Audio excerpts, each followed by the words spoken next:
کوئی Peoples party کا میرے ساتھ مناظرہ کر لے ٹی وی اپنے پسندیدہ چینل پہ. ذوالفقار علی بھٹو ایک سلیکٹڈ پرائم منسٹر تھا, گیٹ نمبر 4 کی پیداوار تھا, ایوب خان کو ڈیڈی کہتا تھا. اور اگر آپ اس کی پارلیمنٹ کی ہسٹری دیکھیں کہ کن حالات میں اس نے معاملات کیے اور اپنے جو ان کے رائٹ لبرل لیڈر تھے ان کے ساتھ کیا سلوک کیا, اور پیپلز پارٹی میں سب سے نکمہ نالائق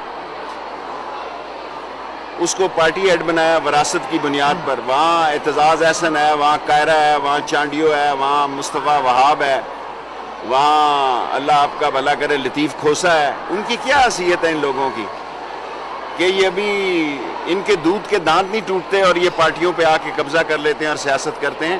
دیکھیں, نواز شریف کی پارٹی اور آصف زرداری کی پارٹی, ان کا کوئی مستقبل نہیں ہے.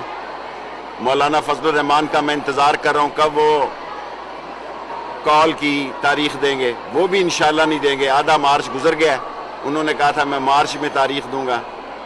کیونکہ لوگ جو ہیں, یہ نہیں کہ لوگوں کے مسائل نہیں ہیں, لیکن لوگوں کو امید ہے کہ ان مسائل کو عمران خان ہی ٹھیک کرے گا.